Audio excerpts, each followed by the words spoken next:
The holographic display flickered to life in the center of the Galactic Council's war room, casting blue light across the assembled alien faces.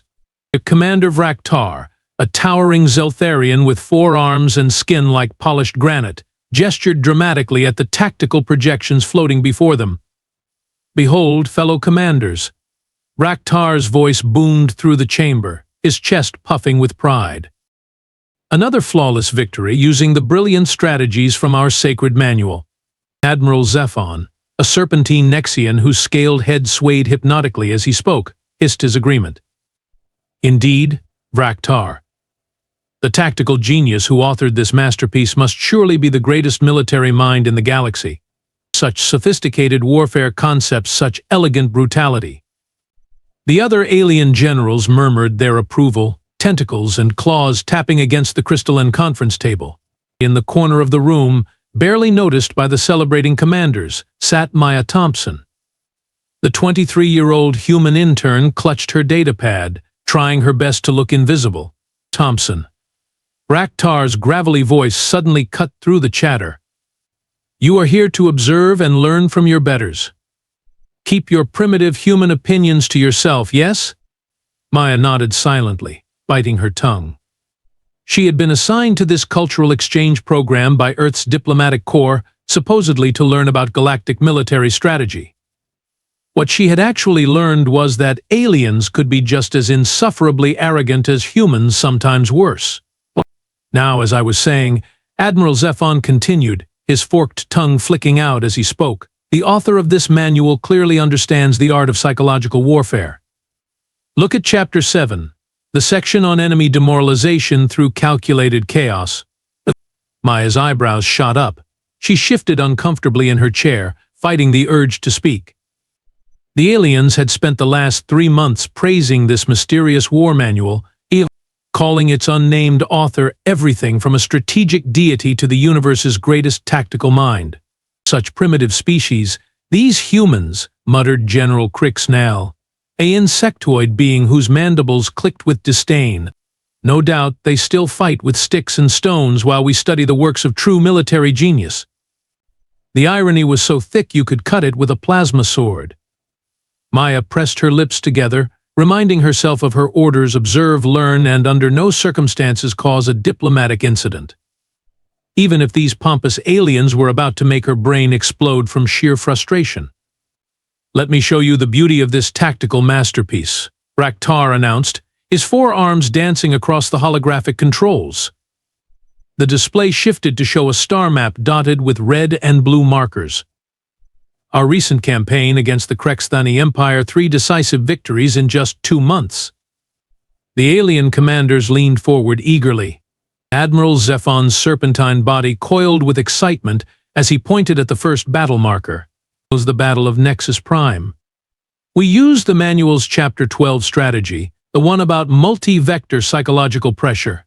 Absolutely devastating." Maya's stylus froze above her datapad. She knew Chapter 12 intimately. Her jaw clenched as she watched Vraktar's enthusiastic recreation of the battle. "Yes, yes." Vraktar's granite skin seemed to glow with pride. "We positioned our fleet in the exact formation described by the master strategist. The Krexthani never saw it coming." Your morale crumbled within hours. General Crixnell's mandibles clicked approvingly. Such tactical brilliance. To think that somewhere in the galaxy exists a mind capable of devising such sophisticated warfare techniques. Maya bit down harder on her tongue, tasting copper. She scribbled notes furiously, trying to focus on recording rather than correcting. But watching these aliens butcher her carefully crafted strategies was like watching someone use a Stradivarius violin as a baseball bat. The second victory at Korath Station was even more impressive. Admiral Zephon hissed, manipulating the display to show another battle scenario. "We implemented the manual's adaptive formation tactics from Chapter 18. The way the unknown author predicted enemy counter moves, pure genius." Maya's eye twitched. They had gotten Chapter 18 completely wrong.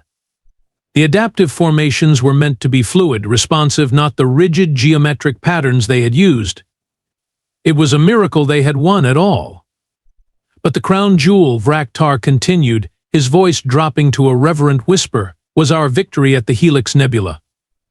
We used the psychological warfare techniques from Chapter 23. The Krexthani surrendered before we even fired a shot. The room erupted in appreciative clicks, hisses, and growls. Maya's hand cramped from gripping her stylus too tightly. Chapter 23, her proudest work on asymmetric warfare psychology. And they had turned it into some crude intimidation display. Whoever wrote this manual, Admiral Zephon declared solemnly, must be revered as the greatest strategic mind in galactic history. Such wisdom, such understanding of warfare's deepest principles. Maya's shoulders sagged. She had written that manual during her final year at Earth's military academy, staying up for 72 hours straight, fueled by coffee and stubborn determination. Her thesis advisor had called it ambitious but impractical. The Academy's review board had filed it away as interesting theoretical work with limited real-world application. Apparently nobody had told the aliens it was supposed to be impractical. I wonder, mused General Krixnal, his compound eyes glittering, what species could have produced such a brilliant military mind? Surely not the soft-skinned humans or those emotional centaurians. Maya's eye twitched again. She glanced around the room at the assembled alien commanders, all of them nodding sagely as they discussed the mysterious genius who had revolutionized their military doctrine. The same genius who was currently being treated like a particularly slow secretary and told to keep her mouth shut. The cosmic joke was so absurd that Maya almost laughed out loud. Almost. "Excuse me," Maya finally spoke up, her voice barely above a whisper. She cleared her throat and tried again. "Commander Vraktar, if I may, I think there might be a small misunderstanding about the Chapter 18 formations." The war room fell silent. Every alien head turned toward her with expressions ranging from mild annoyance to outright shock. Admiral Zephon's serpentine neck stretched forward, his scaled face twisting into what Maya had learned was the Nexian equivalent of a condescending smile. "Oh, how precious," Zephon hissed, his forked tongue flicking with amusement. "The little human thinks she understands advanced military strategy." General Krixnal's mandibles clicked in what sounded suspiciously like laughter. "Thompson, you have been here for 3 months, yes? We have been studying this manual for over 2 years. Perhaps you should focus on taking notes instead of offering opinions." Vraktar's forearms crossed over his massive chest. "Child, this manual was written by a strategic genius beyond your comprehension. The formations worked perfectly at Korath Station. What could a junior species possibly add to perfected tactics?" Maya felt her cheeks burn. "I just meant that the adaptive formations are supposed to be more flexible then." "Enough." Vraktar's voice thundered through the chamber. "You are here to learn, not to lecture your superiors. The formations described in Chapter 18 are mathematically precise. There is no room for your primitive human intuition." Maya sank back into her chair, her hands trembling slightly as she returned to her note-taking. The aliens resumed their discussion as if she had never spoken, their voices filled with renewed arrogance and dismissal. But as she sat there, pretending to focus on her datapad, Maya's mind wandered back to a different time, a different place. She remembered the sterile halls of Earth's military academy on Lunabase, where at 19 she had been the youngest student ever admitted to the Advanced Strategic Studies program. While her classmates struggled with basic tactical theory, Maya had been developing revolutionary approaches to asymmetric warfare. "Thompson, this is brilliant work," Professor Martinez had said, reviewing her thesis proposal. "But it's incredibly ambitious. These psychological warfare techniques, they're unlike anything we've seen before." Maya had spent countless nights in the Academy's tactical simulation rooms, running scenarios that most professors considered impossible. Her theories on adaptive battle formations had earned her both admiration and skepticism from her instructors. "She's gifted," she had overheard Colonel Stevens telling another officer, "but her ideas are too advanced for practical application. Maybe in 50 years, when warfare evolves to match her thinking." After graduation, Maya had been fast-tracked into the diplomatic corps rather than active military service. Your strategic mind is valuable, Director Hassan had explained, but we need that intellect focused on preventing wars, not fighting them. So here she was, 3 years later, watching alien commanders implement her impractical theories with devastating effectiveness against their enemies. But the same theories that Earth's military had shelved as too theoretical for real combat.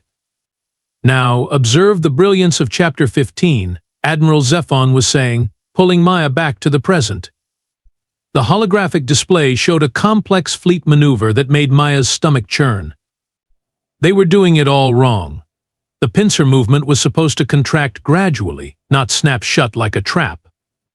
The timing was completely off, the support formations were misaligned, and they had completely ignored the crucial psychological elements that made the strategy work.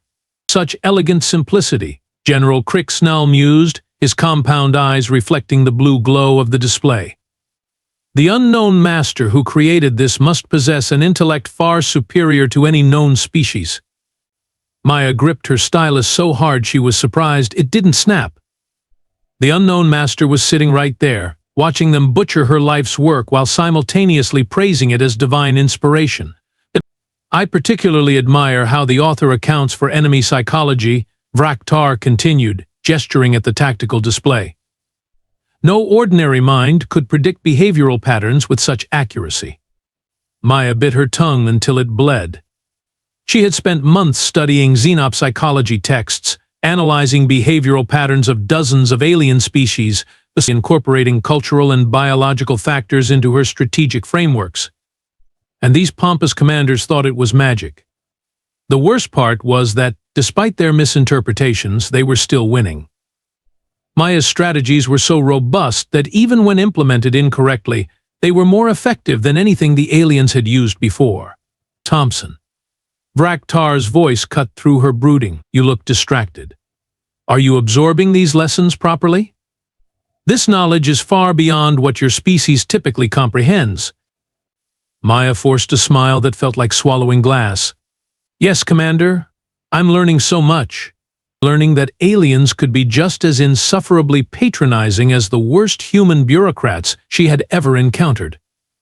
The emergency klaxon shattered the war room's smug atmosphere like a sledgehammer through crystal. Red warning lights bathed the chamber as Admiral Zephon's communication officer burst through the doors, his scales pale with panic. Sir, the Krexthani have launched a massive counteroffensive. They're hitting our forward positions at the Theta sector.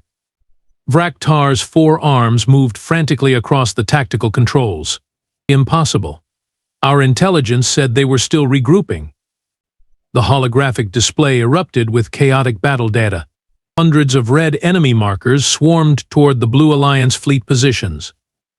Maya watched the tactical readout with growing horror, recognizing the disaster unfolding in real time. Deploy the Chapter 18 adaptive formations. Admiral Zephon commanded, his serpentine body coiled with tension. Execute the pincer maneuver exactly as the manual describes. Maya's blood turned to ice. She watched the Allied fleet begin their formation and immediately saw the fatal flaw. The enemy had anticipated their rigid interpretation of her adaptive tactics. Sir, our forward units are taking heavy casualties. The communications officer reported, his voice cracking. The Krexthani seemed to know exactly how we'll respond. Of course they did. Maya had written contingencies for her own strategies right there in Chapter 19, which these brilliant commanders had apparently never bothered to read properly. Execute the psychological pressure tactics from Chapter 23. Vraktar barked, sweat beading on his granite skin. Maya's hands clenched into fists. They were about to walk straight into a trap that she had specifically warned against in her manual. The psychological warfare techniques required subtlety, cultural understanding, timing everything these commanders were ignoring. Our psychological warfare attempts are having no effect. Another officer reported, if anything, the enemy seems more determined. That's because you're using intimidation when you should be using misdirection. Maya suddenly shouted, her chair scraping against the floor as she stood up. Every alien head snapped toward her. Braktar's eyes blazed with fury. Silence, human. How dare you interrupt during a crisis? No, Maya's voice cut through the chaos like a plasma blade. You want to save your fleet? Then listen to me. Pull back the third formation immediately and rotate them clockwise by 30 degrees. It's preposterous. Admiral Zephon hissed. The manual clearly states. The manual says to adapt the formations based on enemy response. Maya interrupted, her diplomatic training evaporating like morning dew. You're using them like static chess pieces. The tactical display showed another wave of casualties. Braktar hesitated, his massive form trembling with rage and desperation. Do it. Maya commanded with authority that made the alien commanders blink in surprise. And stop the psychological pressure. Switch to deception pattern Delta 7 from Chapter 24. There is no deception pattern Delta 7 in Chapter 24. General Krixnal's mandibles clicked frantically. Yes, there is. Maya yanked open her personal satchel and pulled out a worn, dog-eared book. She slammed it onto the conference table with a sound that echoed through the suddenly silent war room. The title, printed in bold letters across the cover, read, Advanced Xenological Warfare Tactics by Maya Thompson. Admiral Zephon's serpentine neck stretched forward, his scaled face inches from the book. His forked tongue flicked out nervously as he read the author's name again and again. Maya Thompson, he whispered, his voice barely audible. Maya Alexandria Thompson, Maya said, her voice steady, despite the thundering of her heart. That would be me. The silence in the war room was so complete that Maya could hear the hum of the tactical displays. 4 dozen alien eyes stared at her with expressions ranging from shock to disbelief to dawning comprehension. Execute rotation pattern 77 Alpha, Maya continued, flipping to a marked page in her personal copy. Move the psychological warfare units to find positions and prepare for the cascade retreat described on page 212. But that's not in our copy of the manual, stammered General Krixnal. Maya's laugh was sharp and bitter. That's because you have the edited version. The Galactic Council received the sanitized copy that Earth's military approved for release. I kept the original. Braktar's jaw hung open, his forearms frozen in mid-gesture.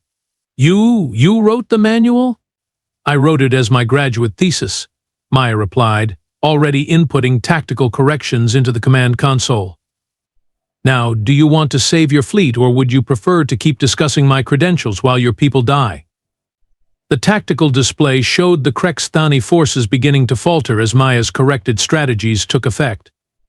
The tide of battle was turning, but barely. Impossible, Admiral Zephon breathed, his serpentine form swaying in shock. You're just a primitive human intern. Maya looked up from the console, her eyes blazing with years of suppressed frustration and newfound authority. I'm the primitive human intern who just saved your collective scaly hides. Now shut up and let me work. For the first time in 3 months, the war room fell completely silent, except for Maya's rapid commands and the soft hum of tactical systems finally being used correctly. The silence stretched for what felt like an eternity. Maya could practically hear the gears grinding in the aliens' minds as they processed the impossible reality sitting before them. The holographic display showed their fleet achieving a decisive victory using her corrected tactics, but none of the commanders seemed able to focus on their success. Admiral Zephon was the first to find his voice, though it came out as little more than a strangled whisper. You were 19 when you wrote this? Maya glanced up from the tactical console, where she was monitoring the final stages of the Krexthani retreat. 19 years, 4 months, and 16 days to be precise. I remember because I missed my 20th birthday party to finish the psychological warfare section. General Krixnal's compound eyes seemed to vibrate as he stared at her. But this manual revolutionized galactic warfare doctrine. It contains strategic concepts that our greatest military minds couldn't comprehend. Your greatest minds, Maya said dryly, also couldn't comprehend that the formations in Chapter 18 were supposed to be fluid. You've been using them like parade formations for 2 years. Vraktar's granite skin had turned an unhealthy shade of gray. His forearms hung limply at his sides as he processed the magnitude of their mistake. The Battle of Nexus Prime we won because my strategies are robust enough to work even when you implement them wrong, Maya finished, and finally turning away from the console as the last enemy ship jumped to hyperspace. Though I have to admit, watching you turn my elegant psychological warfare techniques into crude intimidation displays was educational. The alien commanders exchanged glances that could have powered a small star. The weight of their condescension over the past 3 months was settling on them like a collapsing building. Every victory we celebrated, Admiral Zephon said slowly, his serpentine form seeming to deflate, every tactical triumph we attributed to unknown genius, came from the quiet little human you told to sit in the corner and take notes, Maya said, her voice laced with enough sarcasm to etch steel. The same primitive species you assumed still fights with sticks and stones. General Krixnal's mandibles clicked nervously. But how is this possible? Your species has barely achieved interstellar flight. Your military technology is centuries behind ours. Maya laughed, and the sound echoed strangely in the vast chamber. Technology isn't everything, General. You had all the tools to implement perfect strategy, but you lacked the one thing that actually matters: creative thinking. She gestured at her personal copy of the manual, its pages worn from years of study and revision. I wrote this by studying every alien species I could find data on. I spent months analyzing your cultural patterns, your biological limitations, your psychological triggers. While you were building bigger guns, I was learning how your minds work. Vraktar's voice was barely audible. The section on multi-species psychological profiling you wrote that based on academic papers, cultural exchange reports, and a lot of really boring diplomatic briefings, Maya confirmed.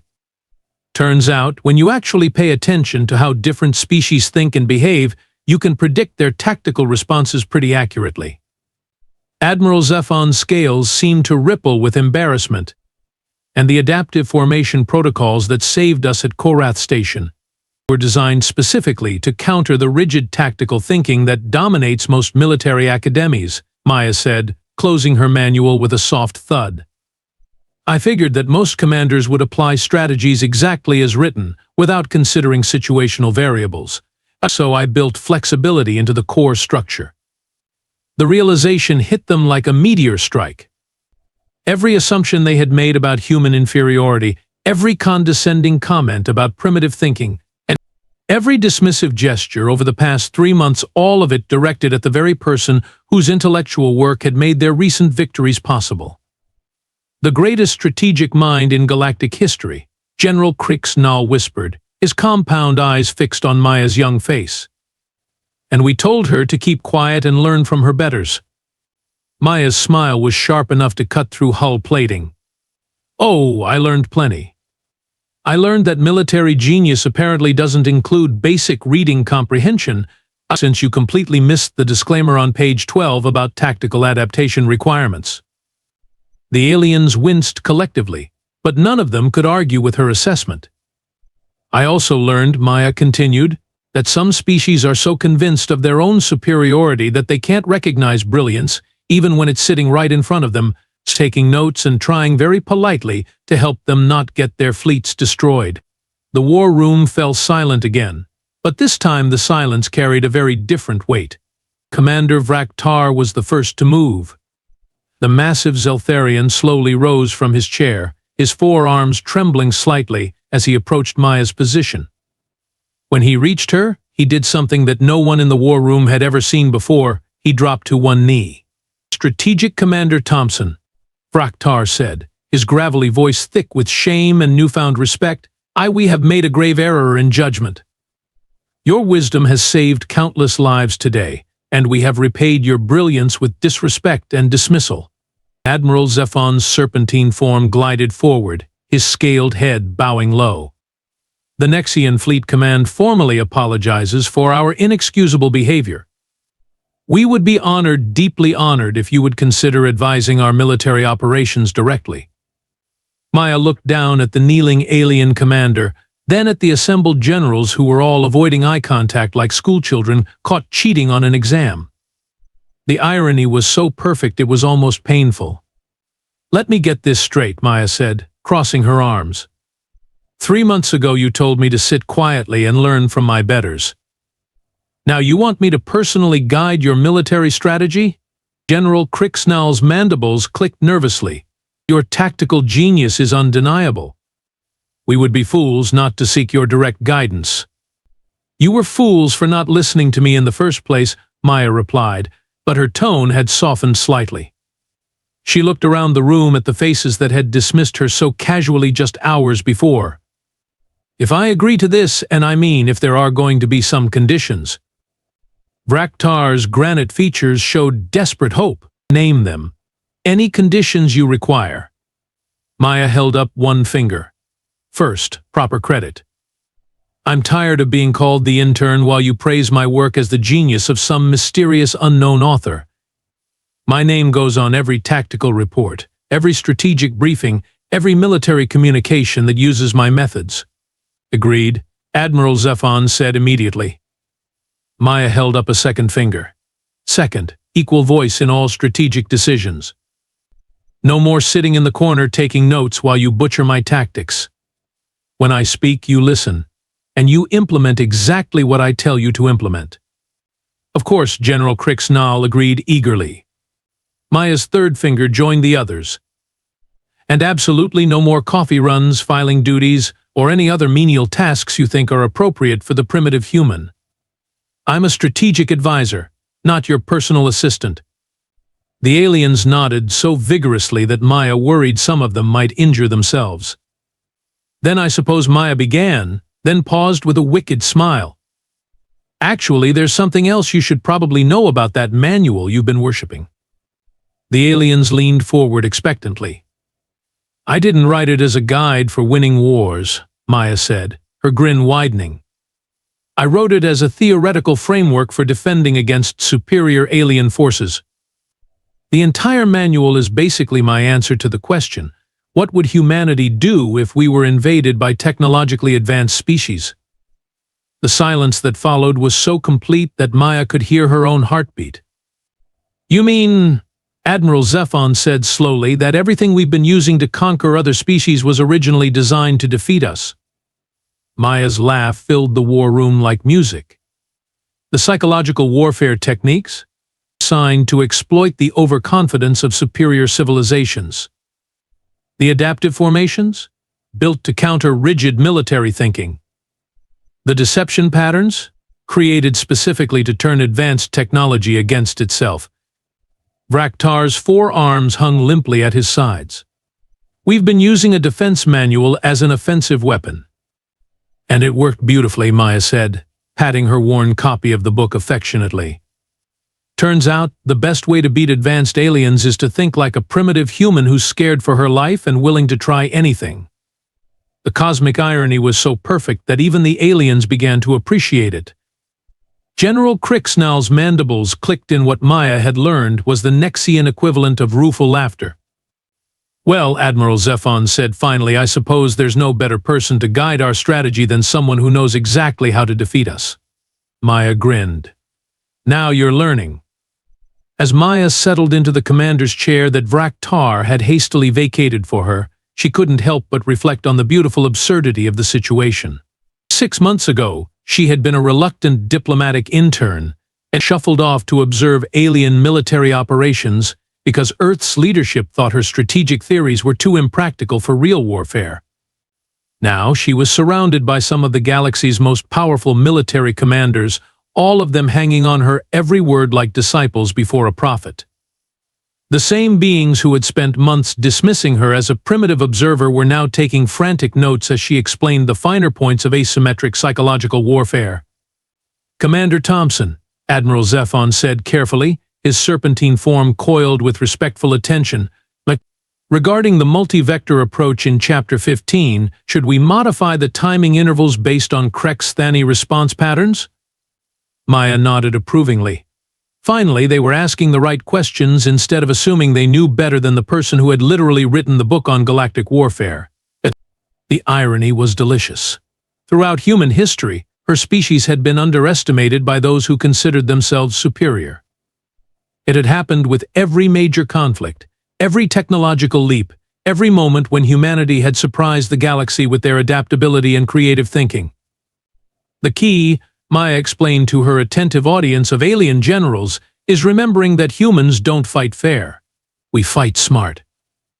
Vraktar's granite features creased in what might have been a smile. We are beginning to understand this, Commander. Maya leaned back in her chair, watching the holographic displays show their fleet's continued success using her properly implemented strategies. The same tactics that Earth's military had dismissed as interesting but impractical were now revolutionizing galactic warfare doctrine. As she looked around the war room at the assembled alien commanders, all of them now treating her with the respect her work had always deserved, Maya couldn't suppress a satisfied smile. After all, humans had always been full of surprises.